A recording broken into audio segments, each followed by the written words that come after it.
El texto de hoy nos ofrece una oportunidad preciosa de nosotros poder reflexionar, meditar acerca de nuestra salvación y de hacerlo sobriamente. Lo digo de entrada. El tema, el título de mi mensaje ¿es posible creer sin ser salvo? Tú comienzas a ver la sobriedad que quisiéramos tratar. A veces nosotros hemos crecido en una familia cristiana y por haber crecido en esa familia cristiana pensamos que somos salvos. A veces hemos hecho una profesión de fe y a veces tenemos ambas cosas. Crecimos en una familia cristiana, hicimos una profesión de fe y lo que complica las cosas aún más es que a veces incluso nos hemos bautizado y sin embargo, en algunos casos, no sé en cuántos, pero quizás en muchos casos, dependiendo del lugar, muchos no son creyentes. No, muchos no son salvos, pero que sí han llegado a creer. Y el texto de hoy nos va a ayudar a rumiar estas cosas. Hermanos, del bautismo, a veces yo he hecho la pregunta, ¿eres tú salvo? Y a veces la gente me ha dicho, sí, claro, yo crecí en la fe, yo de hecho hasta me he bautizado. Nada de eso es evidencia de que yo soy salvo. La única evidencia de salvación es la transformación de vidas, de acuerdo a las enseñanzas de Jesús. El rey Saúl buscó del profeta Samuel toda su vida. Le buscó aún después que Samuel murió. Fue y visitó a una bruja a ver si podía hablar con Samuel. Y Saúl nunca dio evidencia de transformación, ni al principio, ni en el medio, ni al final de su vida. La palabra nos llama a una reflexión sobria, porque ciertamente es posible creer y no ser salvo. Cuando alguien nos dice, cuando yo mismo pienso que soy salvo, yo tengo que preguntarme, ¿qué fue lo que creyó o lo que creí? ¿Cuál fue el evangelio que escuché? ¿Yo creí y me arrepentí o yo simplemente creí? De hecho, hoy en día hay todo un movimiento que habla de que lo único que tú tienes que hacer es creer, que no tienes que arrepentirte porque el arrepentimiento es una obra y la salvación no es por obras. Wayne Grudem, uno de nuestros teólogos contemporáneos, escribió un libro el año pasado simplemente para hablar de esa corriente. Él tituló su libro The Theology of Free Grace, o la teología de la gracia libre. De manera que cuando alguien cree, tenemos que preguntarle en quién creíste, en quién creyó, qué buscaba al creer, qué esperaba cuando creyó y aún cuáles son las evidencias de cambios después de haber creído. A lo largo de los años se ha debatido mucho si un cristiano puede o no perder su salvación. Aquellos que entienden que un cristiano puede perder su salvación están dentro de una sombrilla teológica que llamamos el arminianismo. No voy a entrar en los detalles porque eso tendría que ser toda una charla de explicación, pero simplemente entiende que hay un grupo distinto a lo que nosotros entendemos que somos como reformados, que se entiende como arminianos, y ellos creen, aunque no todos, que la salvación se puede perder. Algunos no lo entienden así. Pero aquellos de nosotros que nos consideramos reformados entendemos que una vez la persona es verdaderamente salva, es imposible que pudiera perderse. John Bunyan, el autor del libro El progreso del peregrino, Juan Calvino, John Owen, teólogos del pasado, eran de la opinión que es posible apostatar de la profesión de la fe, profesarla, pero que es imposible apostatar de la posesión de la fe. En otras palabras, yo pudiera profesar la fe, creerme creyente, asistir a una comunidad de creyente y luego apostatar, alejarme. Es posible, pero que es imposible poseer la fe que he profesado y verdaderamente haber recibido el Espíritu de Dios y luego apostatar de esa fe. El Señor Jesús mismo habló de estas posibilidades y lo habló a través de una parábola, de una forma del habla que usa elementos de la naturaleza común al día a día para que ellos pudieran entender. Y habló entonces de la parábola del sembrador. Un hombre que salió a sembrar a un campo y fue distribuyendo las semillas. Y una semilla cayeron en un tipo de terreno y otra cayeron en otro tipo de terreno. Y entonces él dividió la respuesta a la semilla, que era la palabra de Dios, en el mundo, que era el campo, en la parábola. Dividió la respuesta a la predicación de la palabra en tres. Te voy a mencionar primero el grupo número 1 y el grupo número 3 y luego hablar del grupo número 2, que es el que más confusión se presta. El grupo 1 es fácil de distinguir. Un grupo que recibe la palabra no le interesa, la rechaza desde el principio. No tiene el más mínimo deseo o interés en abrazar la oferta que la palabra le presenta. Un tercer grupo que representa un terreno fértil donde la semilla cae, la semilla representa la palabra cae en sus corazones, encuentra fertilidad y esos entonces producen 30, al 60, al 100 por uno, con lo cual Cristo daba a entender que la fructificación quizás no sea la misma en todos, pero hay fructificación de diferentes niveles. Y un segundo grupo, que es el preocupante, el que tiene que ver con nuestro mensaje hoy. Y él habla entonces en Mateo 13, a partir del versículo 20 hasta el 22, y dice: y aquel en quien se sembró la semilla en pedregales, este es el que oye la palabra y enseguida, escucha, la recibe con gozo. No es simplemente que él la recibe, bueno, porque si es la palabra de Dios no me queda de otra. No, él la recibe con gozo, la abraza. Pero una vez más, yo quiero recordarte que cuando tú encuentras un pero, tiene que devolverte, ver lo que se dijo y tiene que seguir para ver cómo es que el pero conecta las dos cosas. Entonces, lo que se ha dicho es que esta gente recibe la palabra y la recibe con gozo, pero no tiene raíz profunda en sí mismo, sino que solo es temporal. Y cuando por causa de la palabra viene la aflicción o la persecución, enseguida tropieza y cae. Y aquel en quien se sembró la semilla entre espinos, este es el que oye la palabra, mas las preocupaciones del mundo y el engaño de las riquezas ahogan la palabra y se queda sin fruto. Ese es el grupo preocupante, porque él exhibe señales de salvación temporalmente. Él tiene algo que se llama el gozo de la salvación, lo único que es temporal. En todos los avivamientos de Europa, Estados Unidos, donde se han dado, cuando tú revisas la historia, se han producido junto con señales genuinas de conversión y de la manifestación del poder de Dios, señales fraudulentas. Jonathan Edwards, el autor humano, sabemos que el autor divino es Dios siempre, pero el autor humano del primer gran avivamiento en los Estados Unidos tuvo que defender en varias ocasiones las manifestaciones reales, genuinas, emocionales incluso, del verdadero avivamiento que él entendía estaba ocurriendo, para separarlas de señales fraudulentas dentro del mismo avivamiento verdadero. En otras palabras, siempre que Dios ha avivado al pueblo, Satanás ha tratado de infiltrar la falsedad con la verdad, o de mezclarla, de combinarla.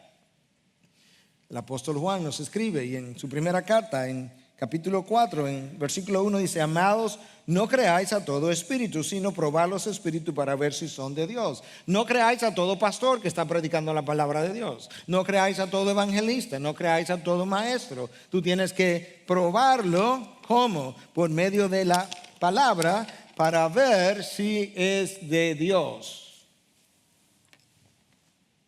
Para ver si es de Dios lo que está enseñando. Porque muchos falsos maestros han salido al mundo. Y entonces es la introducción a mi mensaje para que tú puedas comenzar desde ya a ver por qué esta introducción era necesaria como aperitivo para lo que es el mensaje de hoy, que se encuentra en el libro de los Hechos, capítulo 8, a partir del versículo 9 hasta el 25. Y te invito a que me acompañes a leer lo que el Espíritu de Dios tiene que decir. Y cierto hombre llamado Simón, hacía tiempo que estaba ejerciendo la magia en la ciudad y asombrando a la gente de Samaria, pretendiendo ser un gran personaje. Y cierto hombre llamado Simón, versículo 9, Y de ese Simón entonces, y de sus obras se dice, y todos desde el menor hasta el mayor le prestaban atención diciendo, este es el que se llama el gran poder de Dios. Wow. Le prestaban atención porque por mucho tiempo los había asombrado con sus artes mágicas. Pero cuando creyeron a Felipe, que anunciaba las buenas nuevas del reino de Dios y el nombre de Cristo Jesús, se bautizaban tanto hombres como mujeres. Y aún Simón mismo creyó. Y después de bautizarse, continuó incluso con Felipe y estaba atónito al ver las señales de los grandes milagros que se hacían. Bueno, parece un discípulo de Felipe. El texto continúa. Cuando los apóstoles que estaban en Jerusalén oyeron que Samaria había recibido la palabra de Dios, le enviaron a Pedro y a Juan, quienes descendieron y oraron por ellos para que recibieran el Espíritu Santo. ¿Por qué? Pues todavía no había descendido sobre ninguno de ellos. Solo habían sido bautizados en el nombre del Señor Jesús. Entonces le imponían las manos y recibían el Espíritu Santo. Cuando Simón vio que el Espíritu se daba por la imposición de las manos de los apóstoles, les ofreció dinero, diciendo, dadme también a mí esta autoridad, de manera que todo aquel sobre quien ponga mis manos reciba el Espíritu Santo. Entonces Pedro le dijo, que tu plata perezca contigo, porque pensaste que podías obtener el don de Dios con dinero. No tienes parte ni suerte en este asunto, porque tu corazón, escucha, no es recto delante de Dios. Por tanto, arrepiéntete de esta tu maldad y ruega al Señor que, si es posible, se te perdone el intento de tu corazón. Porque veo que estás en hiel de amargura y en cadena de iniquidad. Pero Simón respondió y dijo, rogad vosotros al Señor por mí para que no me sobrevenga nada de lo que habéis dicho. Y ellos, después de haber testificado solemnemente y hablado la palabra del Señor, iniciaron el regreso a Jerusalén, anunciando el evangelio en muchas aldeas de los samaritanos. Nosotros habíamos visto 2 domingos atrás el inicio de la Gran Comisión o la expansión de la Gran Comisión. Habíamos visto el inicio de la evangelización de Samaria, y cuando tú lees el texto completo no hay duda, no cabe la menor duda que en Samaria estaba ocurriendo algo extraordinario. Dios se había desbordado, la ciudad se había llenado de gozo, y lo que era más extraordinario es que los judíos y los samaritanos no tenían trato el uno con el otro. Y aquí están los samaritanos escuchando, multitudes escuchando a Felipe, un judío helenita, pero judío al fin, o helenista, pero judío al fin. Y ahora, en medio de eso, Satanás está tratando de traer confusión en medio de lo genuino.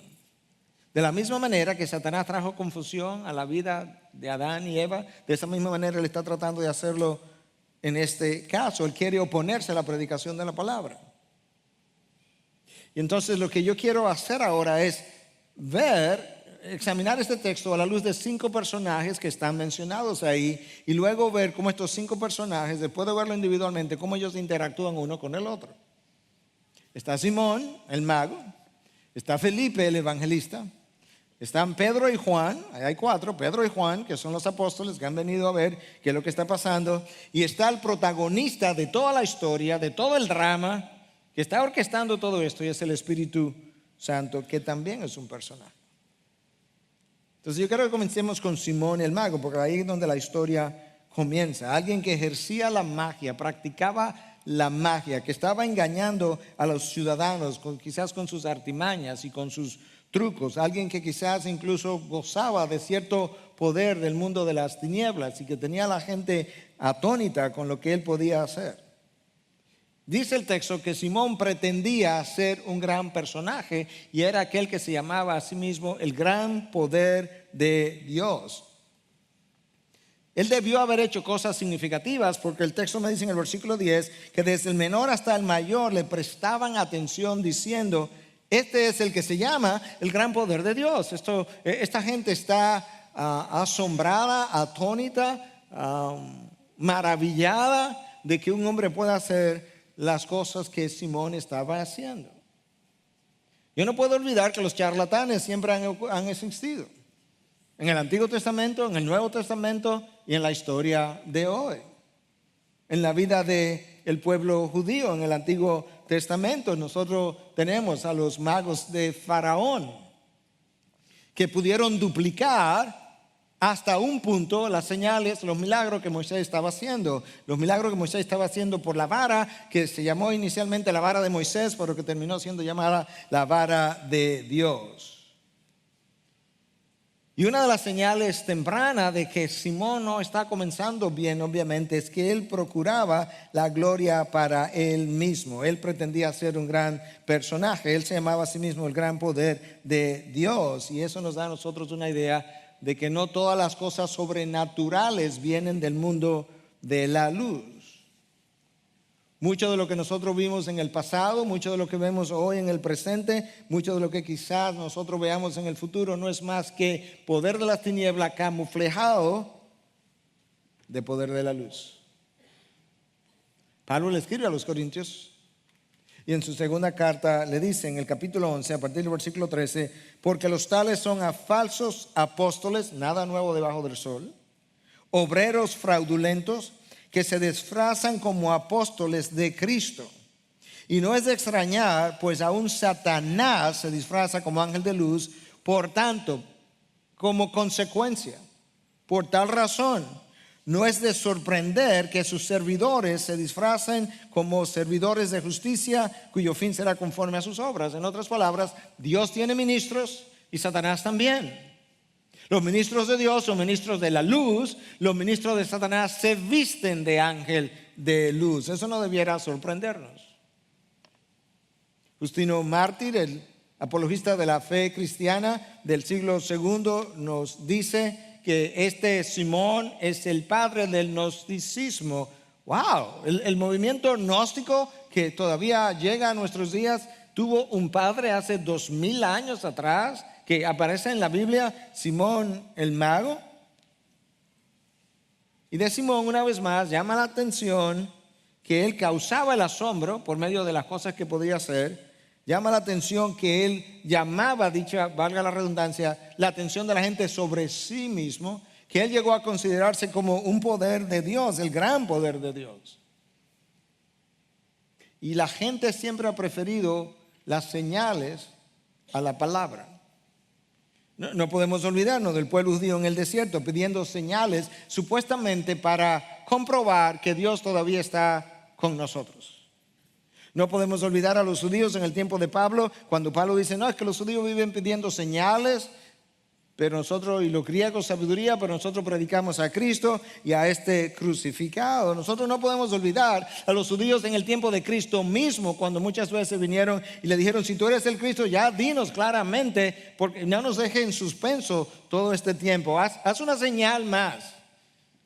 Y Cristo le dice, generación adúltera, que siempre iba pidiendo una señal. Ninguna señal se le va a dar que no sea la señal del profeta Jonás. De la misma forma que él tuvo en el vientre del pez 3 días y 3 noches, de esa misma forma el Hijo del Hombre estará 3 días y 3 noches en el vientre o en el corazón de la tierra. ¿Y sabes qué, hermano? Hoy muchos piden señales a Dios como confirmación. Yo lo he oído, no me lo han contado, yo lo he oído, de que Dios no me ha abandonado. Lo único que eso revela es incredulidad en el corazón del hombre. Que Dios no te ha abandonado, no has leído, no has visto, es que no recuerda que Cristo dijo, yo estaré con vosotros hasta el fin del mundo. ¿Es eso acaso algo que se puede poner en tela de juicio?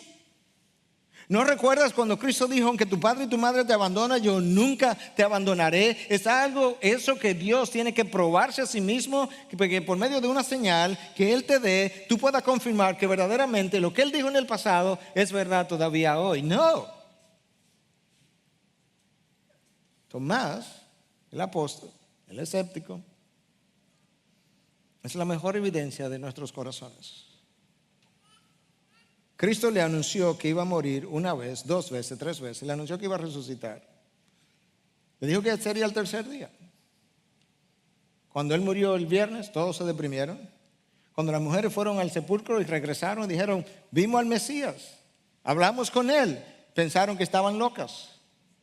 Quizás los que estaban locos eran ellos. Cuando Jesús se le aparece a 10 y Tomás no estaba, se le aparece a 10 de ellos. Y esos 10 junto con las mujeres le dicen a Tomás, Tomás, lo vimos. Tomás dice, si yo no pongo mi dedo en la llaga, yo no creo, no lo creo. Y Dios en su benevolencia se le aparece a Tomás y le dice, Tomás, pon tu dedo en la llaga. Y cuando Cristo le hace esa oferta, dice el texto de Juan 20, 28, que Tomás respondió y le dijo, Dios, Señor mío y Dios mío. Uno esperaría que quizás Cristo le hubiese dicho, Tomás, por fin, has creído.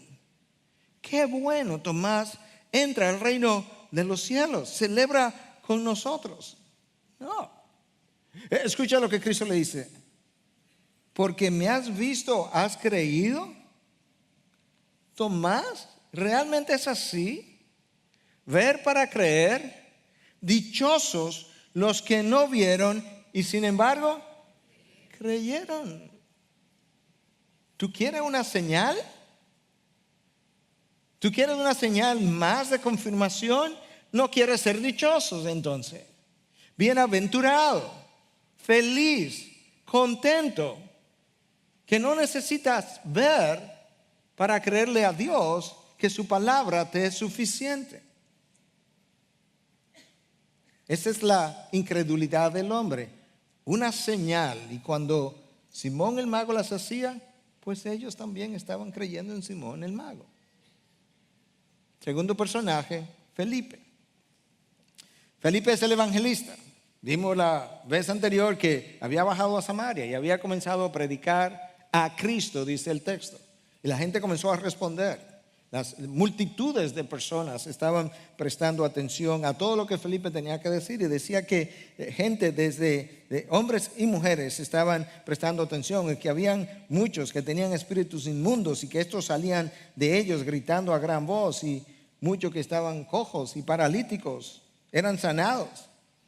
Y que había gran regocijo en la ciudad. Hay un avivamiento. No es que hay 2 gente, 3, 4, 5, 10, 15. No, la ciudad entera está llena de gozo. Aquí hay algo fuera de serie. Aquí hay un avivamiento real, genuino. Y la única explicación para algo como eso es una visitación especial de parte de Dios. A pesar de que está viniendo a través de Felipe, que es judío, en un medio samaritano, Dios ha hecho que el pueblo responda.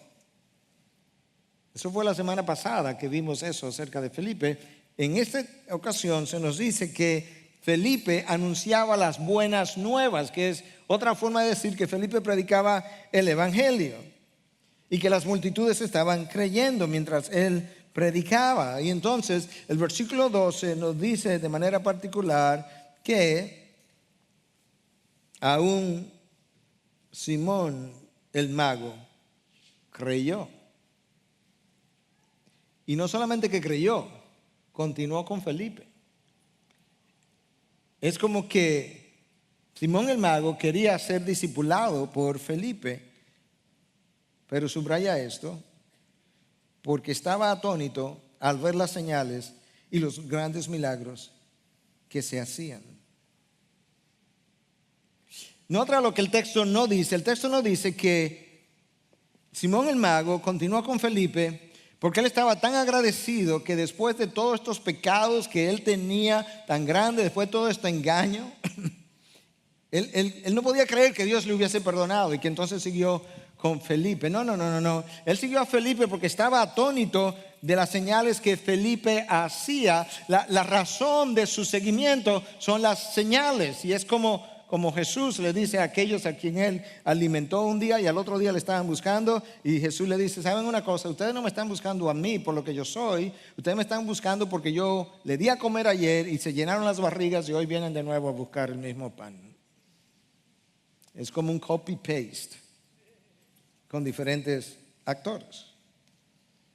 Simón el mago, Felipe, veamos ahora a Juan y a Pedro, los 2 apóstoles. Las noticias corrieron, como corren las noticias. Imagínate que algo así grande esté pasando en Santiago. La gente iría de aquí a ver qué es lo que está pasando en Santiago. Cuando en Toronto se anunció hace unos 15 a 20 años atrás que supuestamente había un avivamiento, el famoso avivamiento de la risa santa, que realmente era al final todo falso, pero la gente iba en masa, en aviones, a ver lo que estaba pasando en Toronto. Bueno, Juan y Pedro fueron a Samaria, enviados por los apóstoles, porque la noticia llegó a Jerusalén y le enviaron a 2 de ellos. Y fueron y comenzaron a imponer las manos para que ellos pudieran recibir el Espíritu Santo. Versículo 16, pues todavía no había descendido sobre ninguno de ellos. No es que no había descendido sobre ninguno, no, son ninguno de ellos. ¿Quiénes? Los samaritanos. Por tanto, solo habían sido bautizados en el nombre de Cristo o en el nombre del Señor Jesús. Entonces les imponían las manos y recibían el Espíritu Santo. Había gente que había creído genuinamente, que había sido regenerada incluso, pero no tenía la morada del Espíritu. El estado de ellos era similar al estado de los creyentes en el Antiguo Testamento. En el Antiguo Testamento, un Abraham, un Job y otros creyeron y fueron regenerados, pero la morada del Espíritu no estaba con ellos. De hecho, cuando Jesús vino y enseñó, Juan registra esto en 7:39, Jesús hablando dice que todavía el Espíritu no se le había dado porque la hora de mi glorificación no había llegado, con lo cual Cristo estaba revelando que hasta que Él no muriera, esa era la hora de su glorificación, no se le iba a dar el Espíritu.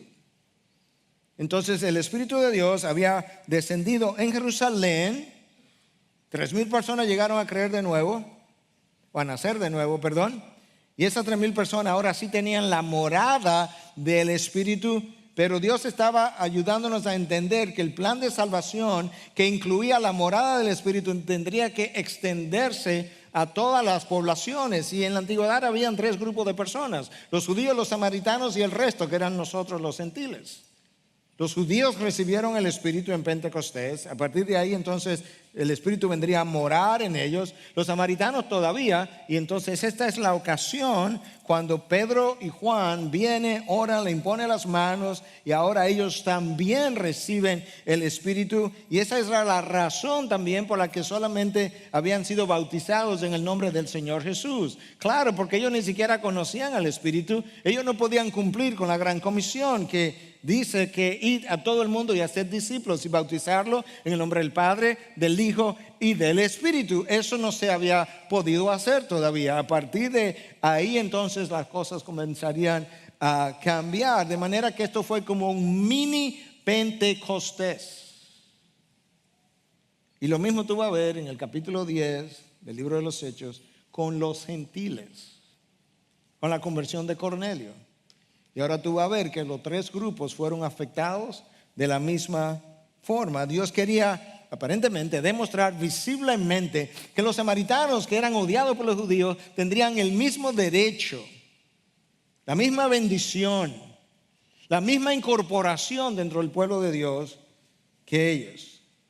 Y es por eso que el texto dice que Pedro y Juan oraban para que el Espíritu viniera, versículo 15, y luego explica por qué. Pues todavía no había descendido sobre ninguno de ellos, solo habían sido bautizados en el nombre del Señor Jesús. Entonces le ponían las manos y recibían el Espíritu. Ok, ¿qué nosotros sabemos hasta ahora de Simón el mago? Número 1, que practicaba la magia. Número 2, que creyó y se bautizó.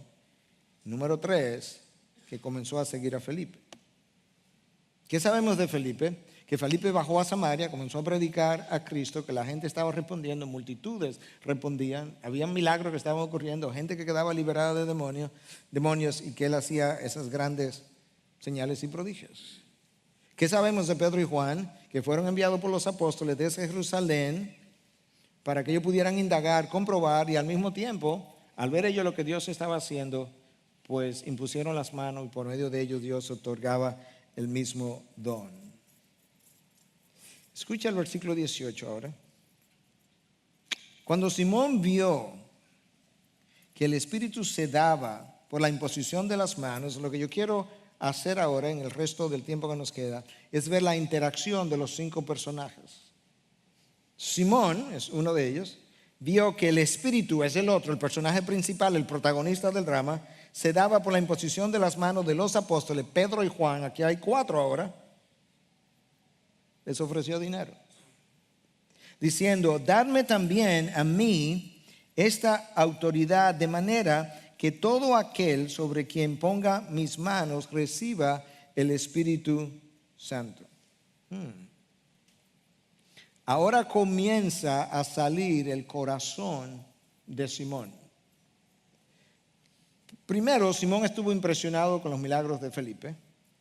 Ahora Simón está impresionado con otra obra sobrenatural, y es que por medio de la imposición de las manos, él vio algo. El texto no nos dice qué. La mayoría de los estudiosos están convencidos que probablemente lo que hubo fue otra vez la manifestación del don de lenguas, como una manera de equiparar a los judíos con los gentiles, lo que pasó en Jerusalén con lo que pasó en Samaria. Y por eso que el texto dice: cuando él vio que el don del Espíritu, bueno, ¿cómo lo vio? Probablemente de la misma forma que los judíos lo vieron en Pentecostés, que el don del Espíritu era dado por la imposición de las manos.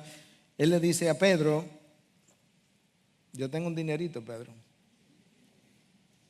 Yo he hecho negocios.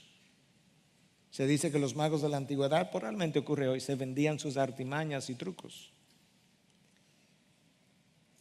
De manera que todo aquel sobre quien ponga mis manos reciba el Espíritu Santo. Yo quiero de eso que tú tienes. Y mira, aquí está el dinero.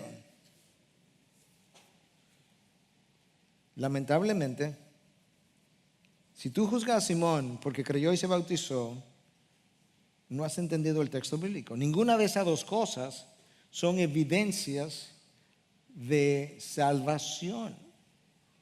Lo único que evidencia que una persona es salva es transformación, y el corazón de Simón está claramente revelado en el texto de hoy. Él tiene un corazón materialista, él tiene un corazón dominado por el dinero. No solamente eso, él ha rebajado los dones espirituales a lo que es la esfera natural, material, de lo temporal, del aquí y del ahora, y lo quiere adquirir de la misma manera que él ha sabido adquirir todas las cosas en su vida. Bueno, pastor, pero yo no llego ahí. Escúcheme, porque esto tiene aplicación en tu vida y en la mía. Por un lado, el tener dinero no es pecaminoso. Dios ofreció riquezas a Salomón y le dio mucho. El problema no está en la tenencia, está en el manejo del dinero. Y Dios usa una tríada mortal, fatal en la vida del hombre, en la historia de la iglesia, para revelar el corazón de nosotros. Es una tríada que frecuentemente anda de la mano. Es dinero, es sexo y es poder. Sobre todo dinero, que compra tanto sexo como poder. Y cuando yo tengo poder, tengo más acceso a dinero y al sexo. Y a veces a través del sexo puedo conseguir dinero.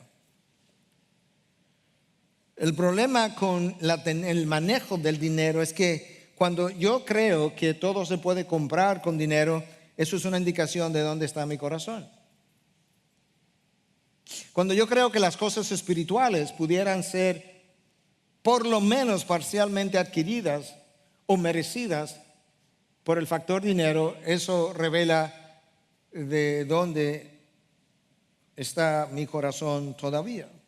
El despilfarrar el dinero y conectarlo con placeres es una indicación de mi corazón.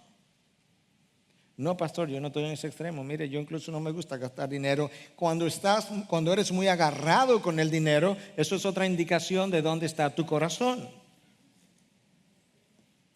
El usar el dinero para comprar pecado, no importa si es vía televisión, internet, en los cines, en el mundo, es una indicación de por dónde anda mi corazón. Tomar decisiones para comprar cosas simplemente porque tengo el dinero revela quién tú piensas que es el poseedor y el dueño de tus finanzas o de las mías. Una vez más, querer unir lo eterno con lo temporal, como lo hizo Simón, o hacerlo como lo quieren hacer los evangelistas de la prosperidad, o unir o comprar lo eterno con lo temporal, o lo que realmente no tiene valor económico con lo que aquí se valora en términos de papeletas. Eso es otra indicación de por dónde anda mi corazón. Pablo le enseñó a Timoteo, mira Timoteo, el problema ni siquiera es el dinero en sí, es el amor al dinero. Y es tan problemático el amor al dinero, es tan así, que codiciándolo muchos se han extraviado de la fe. Muchos que se decían cristianos, muchos que decían que habían creído, muchos que se habían bautizado, por codiciar el dinero se extraviaron en el camino, se extraviaron de la fe y terminaron traspasándose con muchos dolores. Dinero, sexo y poder. Dios ha usado eso para probar nuestro corazón. El dinero echó a perder a Balaam. Balaam parecía ser un profeta de Dios. Hablaba con Dios directamente, Dios le respondía, Dios le daba instrucciones. Y al final él es mencionado 3 veces en el Nuevo Testamento como alguien que se echó a perder por el uso del dinero. No, pastor, pero yo no soy como Balaam, yo ni siquiera creo que soy profeta. O Ananías y Zafira, que vendieron un terreno, fueron donde Pedro, le dijeron a Pedro que habían vendido el terreno por una cantidad y en vez de eso era otra, y se cayeron muertos. Y bueno, ¿y cómo se ve eso hoy? Vendo una casa y hago 2 contratos, uno por el precio que es y otro por el precio que no es. Eso fue lo que Ananías y Zafira hicieron. Pretendieron haber vendido algo por un precio que realmente no era.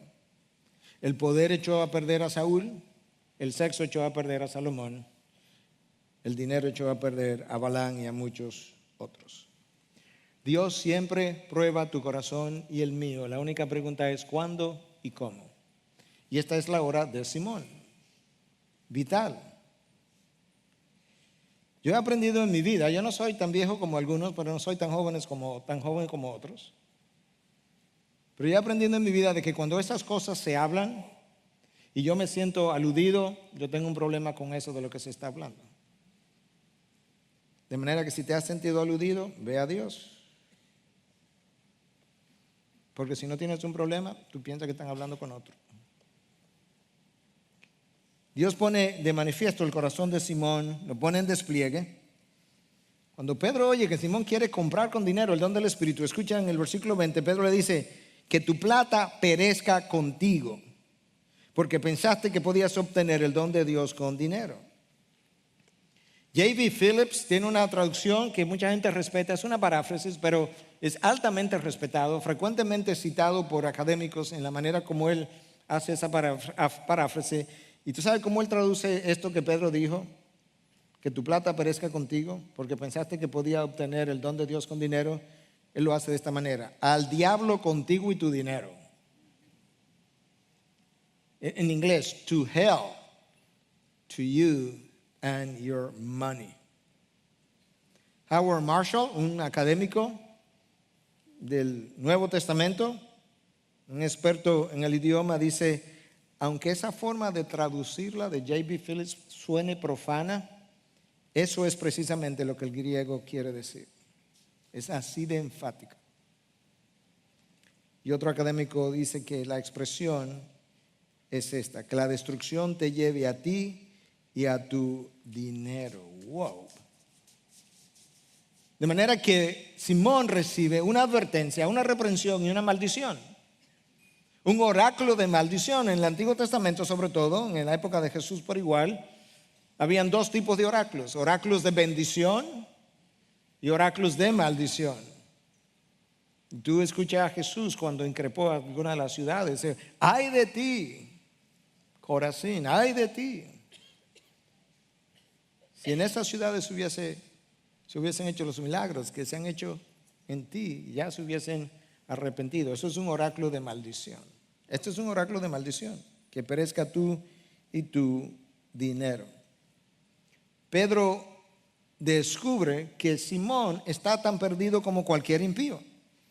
Y se lo dice, nos los dice a nosotros, versículo 21. No tienes parte ni suerte en este asunto, porque tu corazón no es recto delante de Dios. Tú no tienes parte en el reino de los cielos, tú no tienes parte en este asunto, tú no tienes parte en el Evangelio. El Evangelio y tú no están conectados.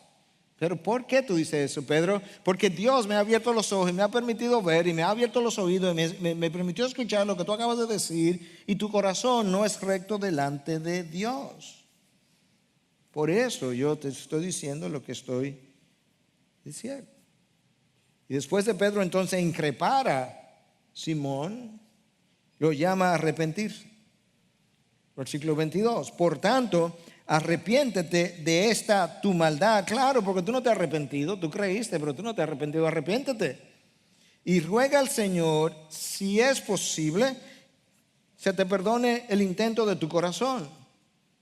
Porque veo que estás en hiel de amargura y en cadena de iniquidad.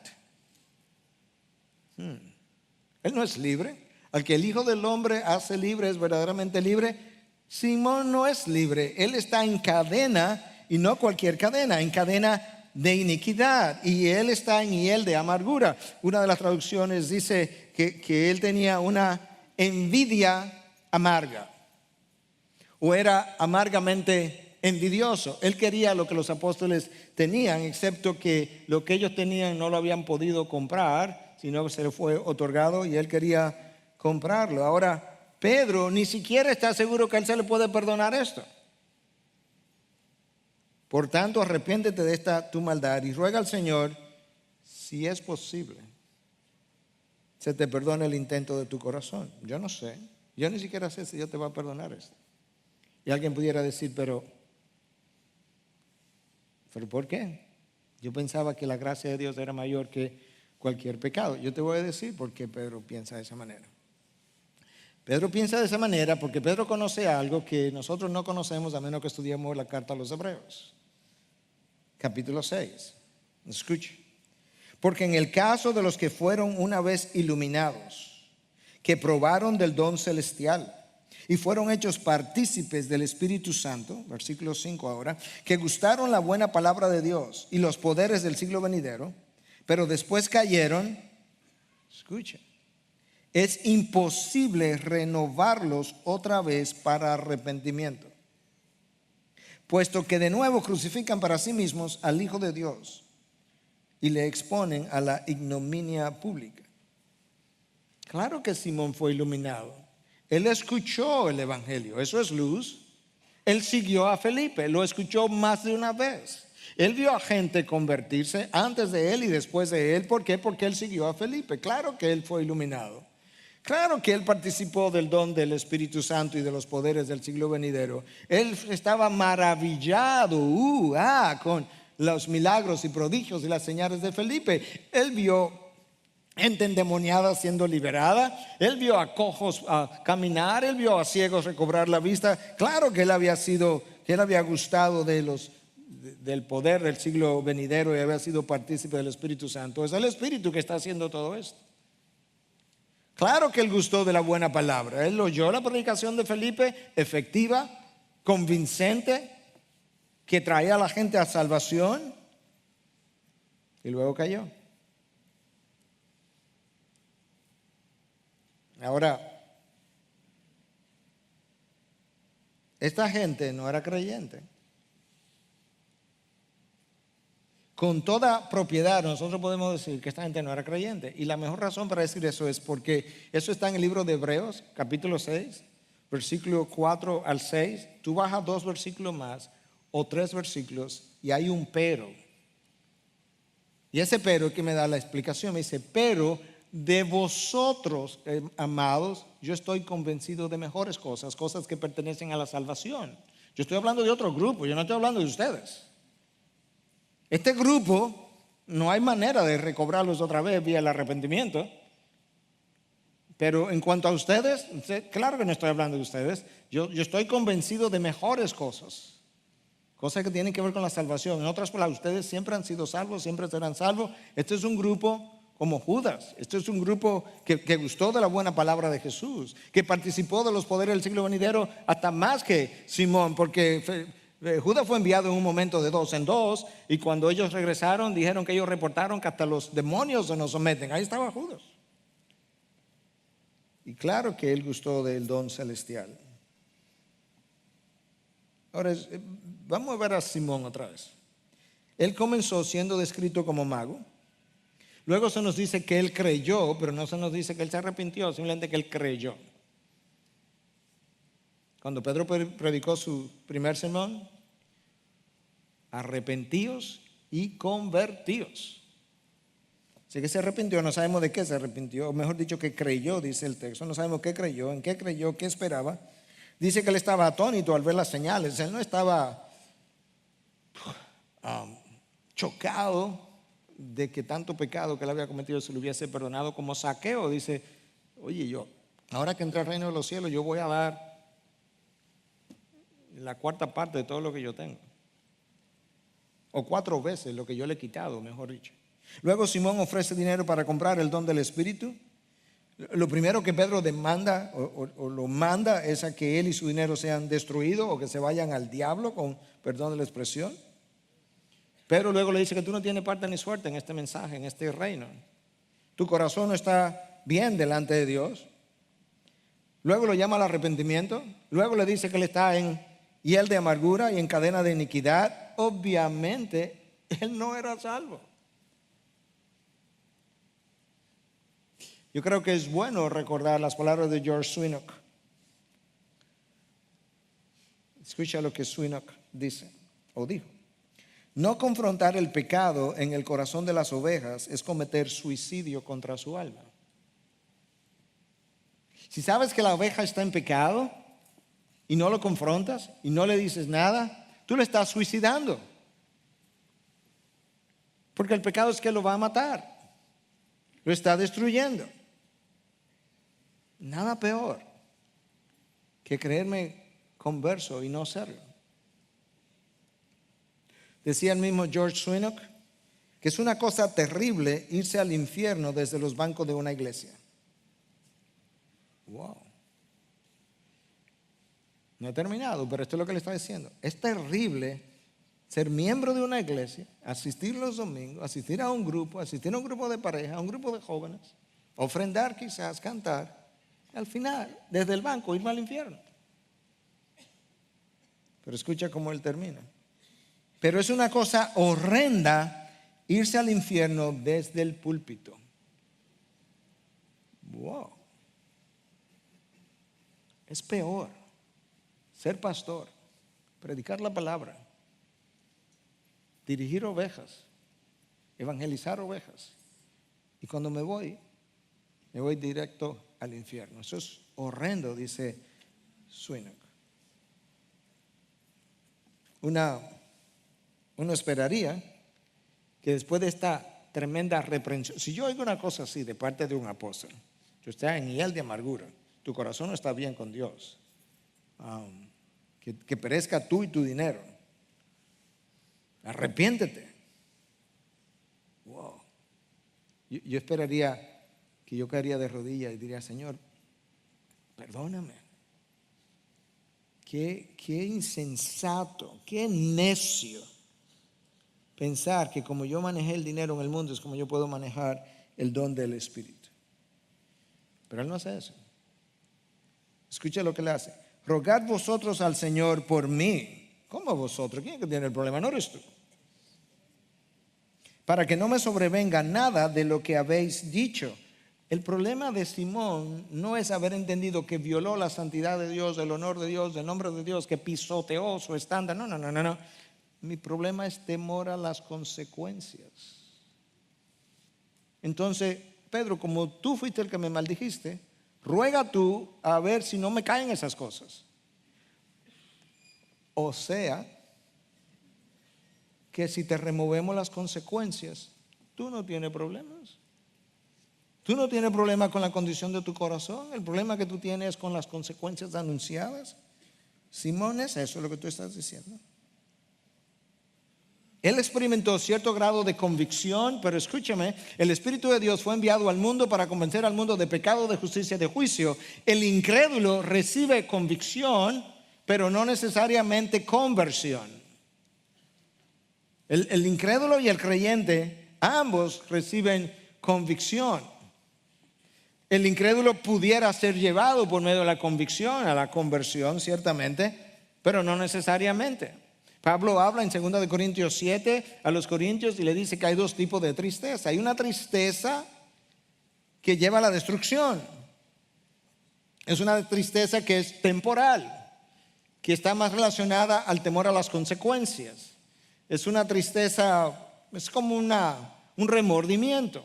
Pablo dice, pero esa tristeza lleva a la muerte. Wow. Pero hay otra tristeza que es llamada una tristeza piadosa que lleva al verdadero arrepentimiento y por tanto a la salvación. Una de esas tristezas solamente tiene la apariencia de arrepentimiento, pero no la experiencia. La otra tristeza es llamada piadosa y es la que conduce al verdadero arrepentimiento. Y el texto entonces concluye, este texto de hoy, en el versículo 25, dice que ellos, después de haber testificado solemnemente, en otras palabras, cuando habla de testificar, están testificando de Cristo. Pero en esta ocasión, por lo menos, no simplemente están predicando, lo están haciendo solemnemente. En otras palabras, en vista de lo que acabamos de confrontar con Simón el Mago, en vista del intento de Satanás de infiltrar lo genuino con lo falso, nosotros comenzamos a testificar solemnemente y hablaron la palabra del Señor e iniciaron el regreso a Jerusalén, anunciando el evangelio en muchas aldeas de los samaritanos. Samaria oyó el evangelio de principio a fin. Cuando ellos venían, probablemente venían a través de aldeas donde anunciaron el evangelio, y al regresarse a Jerusalén, ellos iban predicando el evangelio en muchas de las aldeas de los samaritanos.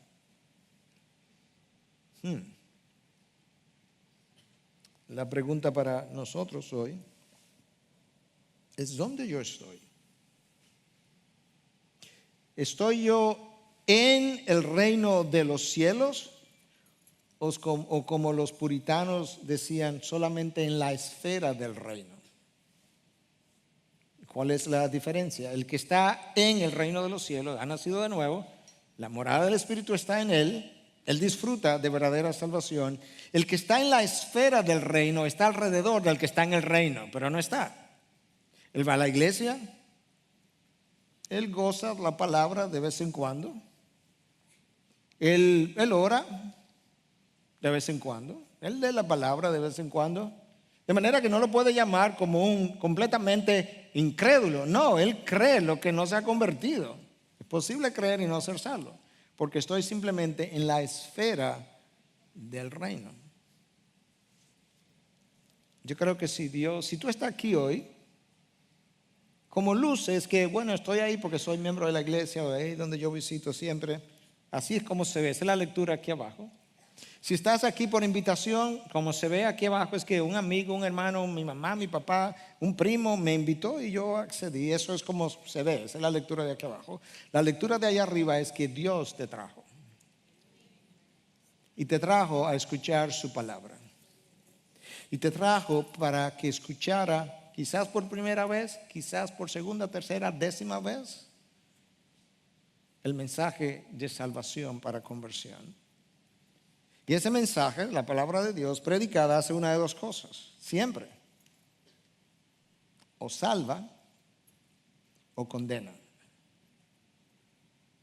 Salva a los que, entendiendo el mensaje, lo abrazan, y condena a aquellos que, entendiendo el mensaje, deciden: eso no es para mí, no estoy listo, esperaré otro día. Y mientras más escucho, más iluminación tengo, más responsabilidad llevo. Yo creo que sería incongruente que yo predicara un mensaje como este y que yo no hiciera un llamado a la salvación. Yo no voy a decir que es no bíblico, porque diferentes iglesias tienen diferentes prácticas, pero yo sí creo que es incongruente y que no haya un llamado a la revisión. Examinaos para ver si estáis en la fe. Pablo le dice a los Corintios en su segunda carta: examínense. ¿Quién sabe si están o no están? Pablo le dice a los filipenses, ocupaos de vuestra salvación. No se preocupen mucho, que ya una vez salvo, siempre salvo. No, ocupaos con temor y temblor. ¿Dónde estás? Si el Espíritu de Dios te dio iluminación, te abrió el entendimiento, abrió tu corazón, entendiste el Evangelio, la salvación por medio de Cristo, su sangre derramada a favor de pecadores, por gracia, solamente por fe, donde necesitas entregar tu vida para que Él te pueda dar vida eterna que no la tienes. Dios te dio esa convicción. Yo quisiera orar contigo, yo quisiera guiarte en una oración de arrepentimiento, una oración para salvación, entendiendo que Cristo es Señor y Dios, Señor y Salvador, entendiendo que no hay ningún otro nombre debajo del cielo por medio del cual tú puedas ser salvo, no hay ningún otro sacrificio, no hay ninguna obra que tú puedas hacer.